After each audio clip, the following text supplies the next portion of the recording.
They say a man can't outrun his past. I proved them right the night she walked into my camp with blood on her feet and murder in her eyes. My name is Caleb Thorne, former Sergeant 6th Cavalry Regiment. 4 years ago, I burned an Apache village called Dead Crow Canyon. 32 people died that day, women, children, elders who couldn't run fast enough. I didn't pull the trigger on most of them, but I gave the order to light the fires. I stood there and watched the smoke rise while the screams died down.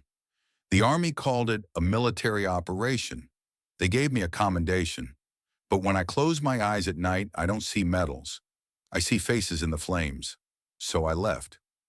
Deserted, if you want the Army's word for it. I rode into the Arizona territory, and I didn't stop until I found a place where nobody asked questions. Dead Crow Canyon, the same ground I'd soaked in blood. Maybe I thought living on cursed land was the punishment I deserved. November 1878. The wind came down from the north like a living thing, cold and mean. I sat in my canvas tent with my Henry rifle across my lap, listening to the storm tear at the fabric. The fire outside had burned down to coals. I had beans in a pot, but no appetite for them. Then the tent flap moved. Not the wind. A hand.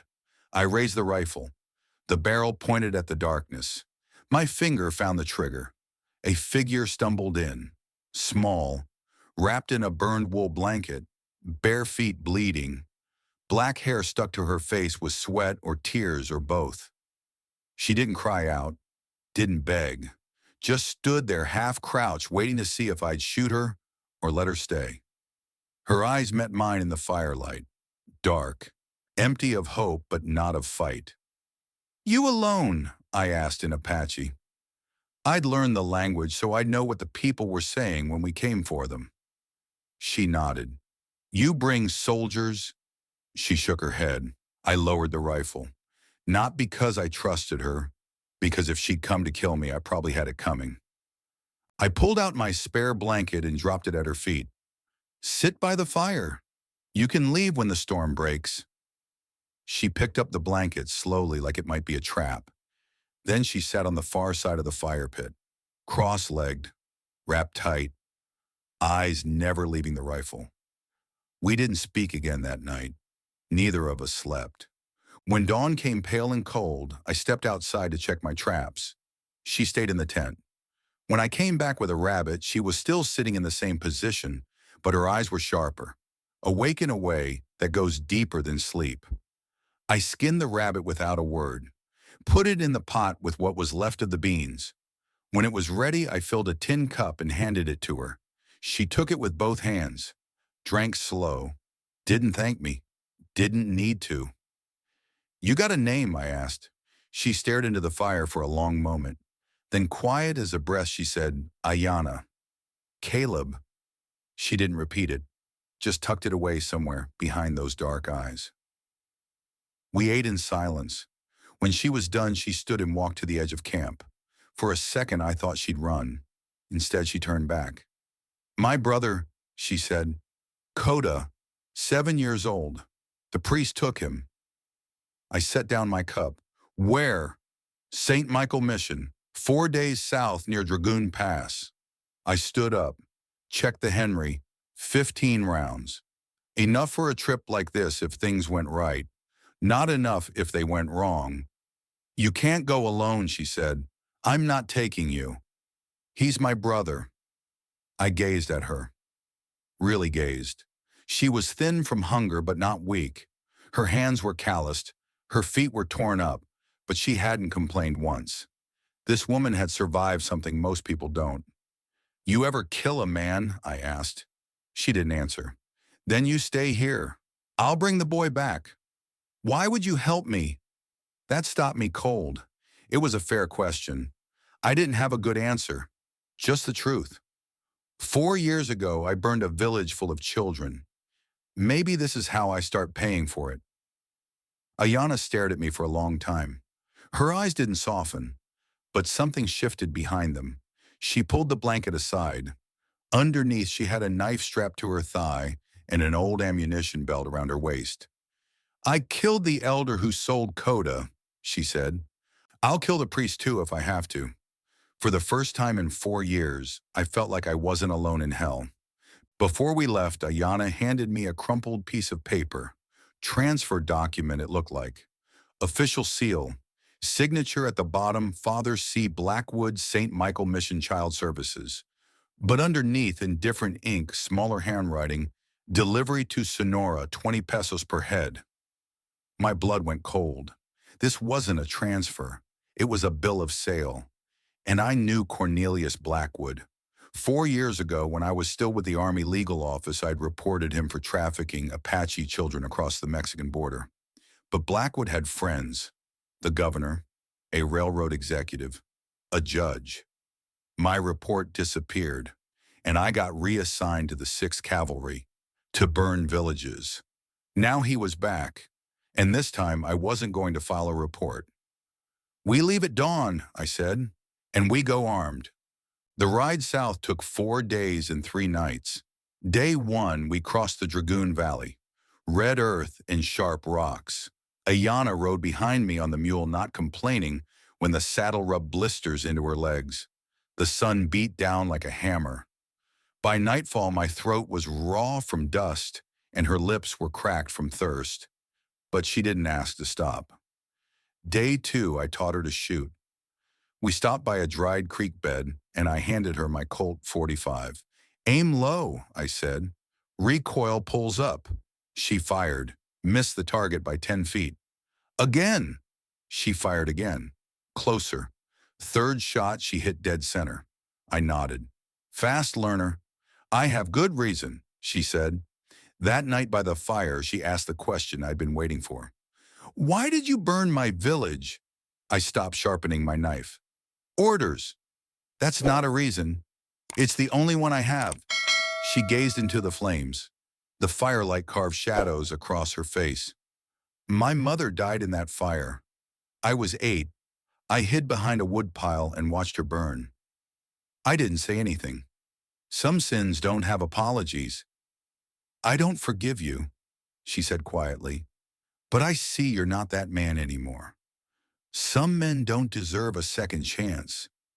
Then don't take it for yourself. Take it for Coda." Those words hit harder than any bullet. On the afternoon of day 4, we saw St. Michael Mission, white-walled church rising out of the desert like a ghost, bell tower, wooden fence, and 6 armed men patrolling the perimeter. I stopped the mule 200 yards out, pulled out my field glass and studied them. These weren't clergymen. They were hired guns. Blackwood knew we were coming. "How?" Ayana whispered.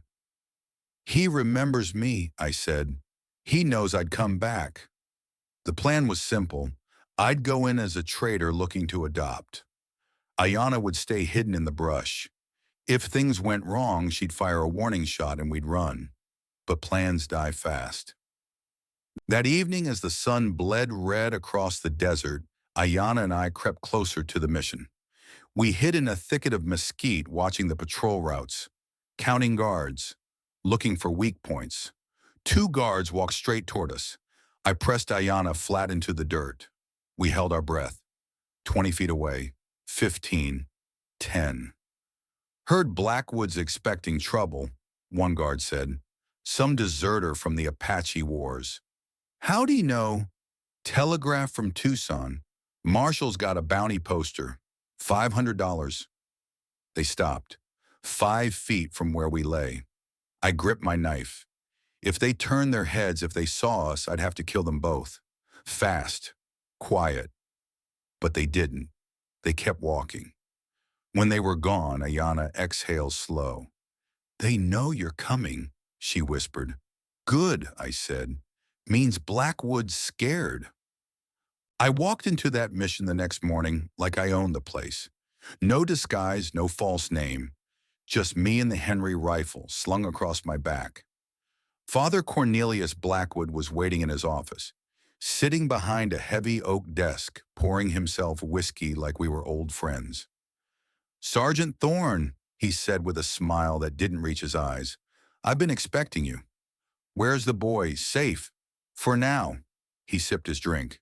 "You don't look surprised to see me." Should I be?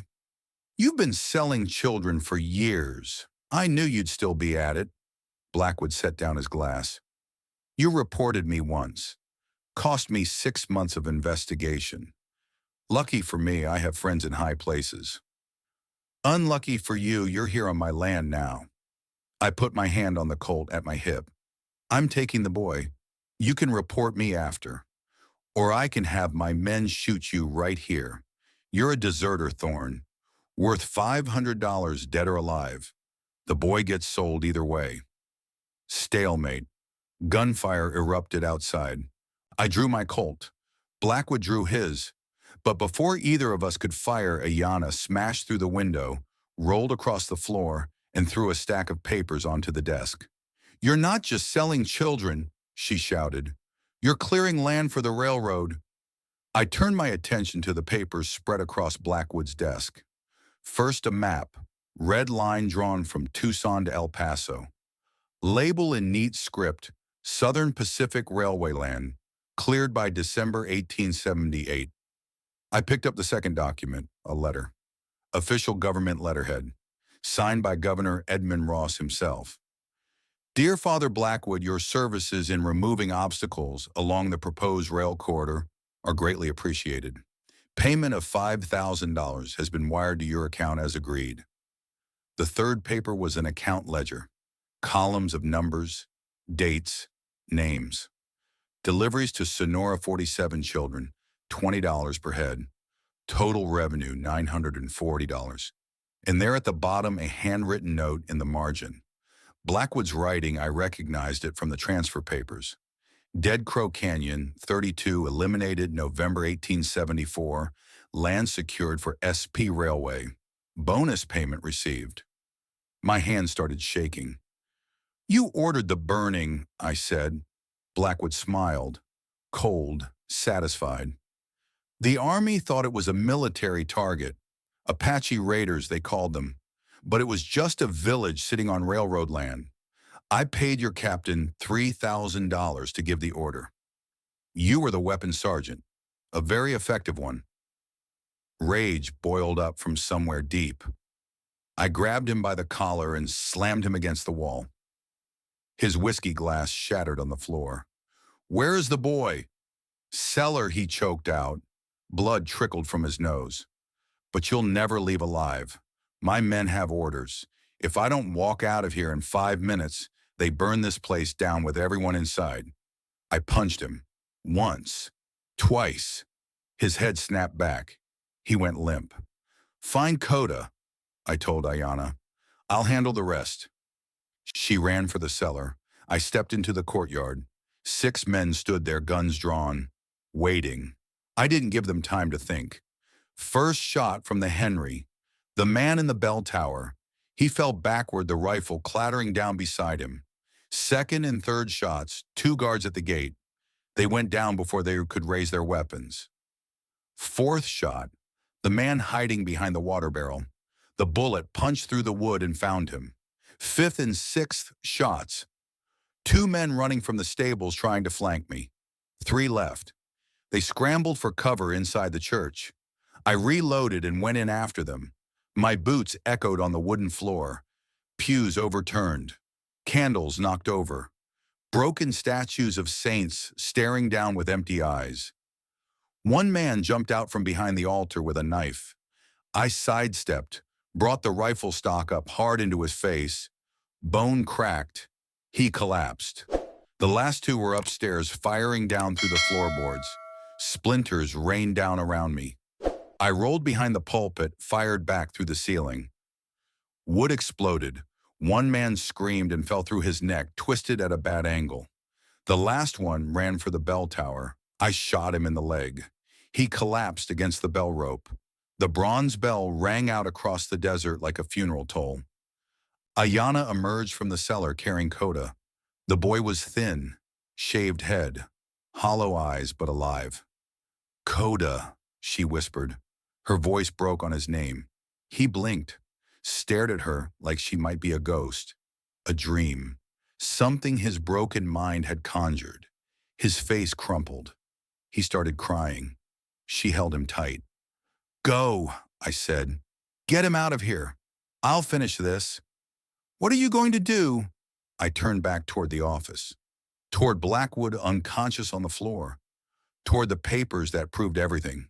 The map, the letter, the ledger, the note that turned my guilt into something else, something colder. Burn it, I said, same way I burned Dead Crow. Caleb, go, I'll catch up. She hesitated. Her eyes searched mine. Whatever she saw there made her nod. She carried Coda out into the desert. I went back to Blackwood's office. He was starting to stir groaning blood on his face. I dragged him to his desk chair, tied his hands behind him with the bell rope. He wouldn't escape, not this time. I poured lamp oil across the office floor, across his desk, across the papers that proved what he'd done, what I'd done. I lit a match, watched the flames spread. Orange, hungry. Blackwood's eyes shot open. You can't. You burned 32 people for money, I said. Now you burn for them. I walked out, didn't look back. Behind me, the screaming started. It didn't last long. We rode back to Dead Crow Canyon. The journey took us 5 days because Coda was weak, malnourished, traumatized. He rode with Ayana, clinging to her like she might disappear if he let go. He didn't speak, not a word, just stared at the horizon with eyes that had seen too much. When we arrived at Dead Crow Canyon, the land still looked cursed. Ash, stone foundations, ghosts that wouldn't leave. We'll build here, I said. Ayana studied the ruins, the place where her mother had died, where her childhood had ended. This is where my village was. I know. Maybe if we build something good here, it'll mean something. She met my gaze, held it. Something passed between us that didn't need words. Then we'd better start. It took 5 weeks to build the house. Not much of 1 4-log walls, a thatched roof, a stone fireplace made from the old foundation stones. But it was solid. It would stand.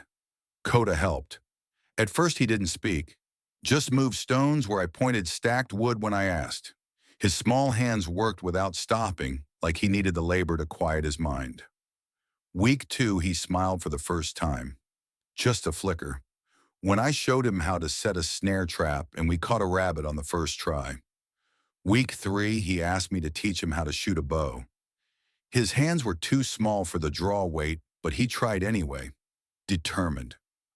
Week 4, while I was showing him how to aim at a target, he glanced up at me. Are you my father now? I stopped, studied this boy who'd lost everything. His parents, his home, his innocence. I'm whoever you need me to be, kid.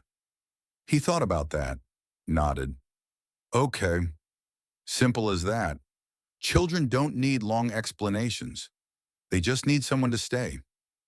At the end of week 5, on a cold night when the house was finally finished, Coda woke me by shaking my shoulder. Caleb, men coming. Many horses. I jumped out of bed, grabbed my rifle, moved to the window. 8 riders, torches, guns, coming fast. Ayana, get Coda to the cellar. But Ayana didn't move. She grabbed my Colt 45, checked the chamber. Her movements quick and sure. I'm not hiding, she said. Not this time. Coda was shaking. I knelt down, met his eyes. Listen to me. If we don't make it, you run north to Fort Huachuca. Tell them Caleb Thorne sent you. They'll take care of you. Understand? He nodded, lip trembling. But you'll make it, right? We'll try, kid. We'll try. That was all I could promise. I stepped outside into the cold night air. 8 men on horseback, torches lighting their faces like demons out of hell. The lead rider shouted, Caleb Thorne, you killed Father Blackwood, you burned him alive, now you die. So these were Blackwood's men, the ones who'd been out on patrol when I torched the mission, come for revenge. He died because he was selling children. I shouted back, you men really want to die for that? One of them hesitated. His torch wavered. But the leader spurred his horse forward, raising his pistol. Kill him! Kill them all! The night exploded with gunfire. I dropped to one knee, brought the Henry up, and fired. 3 controlled shots, breathing between each one, the way they taught us in the cavalry. 2 men fell from their horses, dead before they hit the ground. A third clutched his shoulder, blood pouring between his fingers. The riders split into 3 groups. 2 charged straight at me. 3 circled around to the back of the house. 3 stayed at range trying to pick me off with rifles. I grabbed the homemade grenade I'd made last week, a tin can filled with black powder and sharp stones.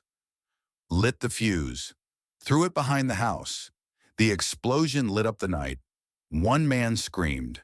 Another stumbled into view, hands covering his face, blood streaming between his fingers. A bullet hit my shoulder, tore through muscle. Hot, sharp. I went down hard, the rifle falling from my grip. The leader dismounted, drawing a long knife. He walked toward me slow, savoring it. "Any last words, deserter?" I tried to reach for my rifle. My arm wouldn't move right. Blood soaked through my shirt. He raised the knife, drove it into my side. Deep. Pain exploded through me. White. Blinding. I roared, grabbed his wrist with my good hand. Twisted. Felt bone snap. He dropped the knife. I punched him. Once. Twice. 3 times. Blood and teeth. He fell back. But he wasn't done. He pulled a pistol from his belt. Shot me in the leg. I collapsed. Everything hurt. Everything was red. He aimed at my head. "Goodbye, Sergeant." Boom! An explosion rocked the night. Bigger than my grenade. Louder. Ayanna had found the case of dynamite I'd been saving, thrown a stick into the group of men at the back of the house. 2 went down, didn't get up. A third stumbled away, screaming, his clothes on fire. The leader turned toward her. She stood in the doorway, my Colt in her hand. Her face was set, cold, no hesitation. She fired, hit him square in the chest. He looked down at the blood spreading across his shirt, looked at her, fell. Silence crashed down like a wave. Just the wind, the crackle of flames, ragged breathing. Coda ran out of the house and threw his arms around me, careful of my wounds. "You're bleeding so much." "I'm okay, kid. We're okay." Ayanna knelt beside me. Her hands shook as she tore strips from her dress, pressed them against the hole in my side. Blood soaked through immediately. "You need a doctor," she said. Her voice was steady, but her eyes betrayed her fear. "Nearest one's 2 days away. I won't make it. Then you'll heal here. You're not dying. Not after everything." She worked on me for an hour, cleaned the wounds, stitched what she could with a needle and thread, bandaged me tight. Her hands never stopped shaking. This was the first time she'd killed men like this. Multiple men, with dynamite, with bullets. "You saved my life," I said. She met my gaze. No tears, no drama, just the truth. "You earned your place here. That's all that matters." I spent 3 days in bed, fever burning through me. Ayanna changed my bandages twice a day, fed me broth, kept me alive. Coda sat by my side reading to me from an old book he'd found in the mission. His voice was soft but steady, growing stronger. On the 4th day, I woke to find the fever broken. The pain had dulled to a manageable ache. On the 5th day, I stood, walked to the door, stepped outside. The bodies were gone. Ayanna had buried them while I was unconscious. 8 graves behind the house marked with simple stones. "You didn't have to do that," I said. "They were still men," she replied. "Even bad men deserve burial." I realized then that she was stronger than I'd ever be. A week later, we held a small ceremony. I carved wooden markers. Not for the men we'd killed, for the people who died here 4 years ago. 32 markers, each with a name Ayanna gave me. She remembered them all. Her mother, her father, the children she'd played with, the elders who'd told stories by the fire. We planted them in a circle where the village center had been. Coda helped dig the holes. His small hands worked the earth like he understood what it meant. When we finished, Ayana spoke in Apache, a prayer for the dead, a blessing for the living. I didn't understand all the words, but I understood enough. Then I added one more marker, my own words carved deep. Here stood Dead Crow Canyon. May what we build here honor what was lost. 6 months passed. May 1879. The house had a fence now, a vegetable garden, a chicken coop. Coda played in the yard teaching a younger Apache boy we'd taken in from Fort Huachuca. The boy's parents had died in a raid. He had nowhere else to go. We gave him somewhere. Ayana sat by the fire 3 months pregnant. Her hands moved over a piece of cloth sewing clothes for the baby that would come in the fall. She hummed while she worked, an Apache song, one her mother used to sing. I sat at the table cleaning the Henry rifle. My shoulder still ached when it rained. My leg would never be quite right, but I was alive. Last week, Federal Marshal William Green rode up to our house. I'd reached for my rifle, ready to run again, but he'd held up his hands. "Easy, Mr. Thorne. I'm not here to arrest you." He told me Blackwood was dead, confirmed in the mission fire. His trafficking ring was destroyed. The governor had been implicated, forced to resign. The railroad conspiracy was front-page news across the territory. But they needed someone to testify, someone who'd been there, someone who'd seen the documents. "What happens if I testify?" I asked. "Honestly, could go either way. You're still technically a deserter, but given the circumstances, the context, I think the Army might be willing to let that go, especially if your testimony brings down corrupt officials." Ayana touched my arm. "What will you do?" I studied her. Coda, the house we'd built from ashes, the garden growing where death had been. "I'll testify, but then I'm coming home." She smiled. "Good. This family needs you." Marshal Green nodded. "Trial's in 3 weeks. Tucson. I'll come get you when it's time." He rode away, left us in peace.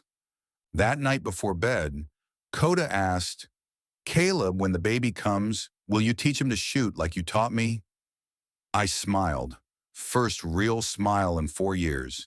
"Yeah, kid, I will. And I'll teach him other things too. How to build, how to grow things, how to make something good out of something broken." He grinned, ran outside to play one last game before dark. Ayana stood beside me at the door. We watched him run through the garden, laughing with the other boy, the sound of children's laughter in a place where children had died. "Do you think we'll ever be forgiven?" she asked quietly. "I don't know," I said. "Maybe not. The people who died here, they can't forgive us. They're gone. Then why stay here?" "Because running didn't change anything, but building might. Even if we're never forgiven, we can still do right by the ones who come after." She leaned against me, her head on my good shoulder. "That's enough then. That's more than enough." 3 weeks later, I testified in Tucson, told them everything. The papers, the conspiracy, the villages burned for railroad money, my part in it. The courtroom was silent when I finished. The judge asked, "Do you feel you deserve punishment, Sergeant Thorne?" "Yes, sir, I do." "And yet you turned yourself in, exposed corruption at the highest levels, saved dozens of children from trafficking, built a home for orphans on the very ground you once destroyed." He paused, studied me over his spectacles. "Sergeant Thorne, the Army has agreed to drop all charges of desertion, given your cooperation and subsequent actions. You're free to go home." I didn't feel free, but I nodded anyway. I rode back to Dead Crow Canyon. The sun was setting when I crested the ridge. Below, I could see our house, smoke rising from the chimney, Coda and the other boy playing in the yard, Ayana hanging laundry on a line we'd strung between 2 posts. She saw me, waved. I waved back.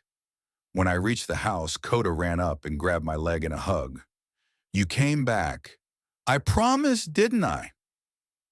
That night we sat around the fire. All four of us. A family that shouldn't exist. Built from guilt and grief and the stubborn refusal to let the past win. Ayana took my hand. Tell us a story. What kind? A good one. About what comes next. So I told them about the future, about the school we'd build when more children came, about the crops we'd plant in the spring, about the life we'd make here on ground soaked in blood now growing green. I don't know if I'll ever be redeemed for what I did at Dead Crow Canyon. The faces in the flames still visit me at night. The screams still echo in my dreams. But now when I wake in the darkness, I'm not alone. Ayana is beside me. Coda is sleeping in the next room. There's food in the larder and hope in the morning. I'm not running anymore. I'm building. One log, one stone, one day at a time. And maybe that's not redemption.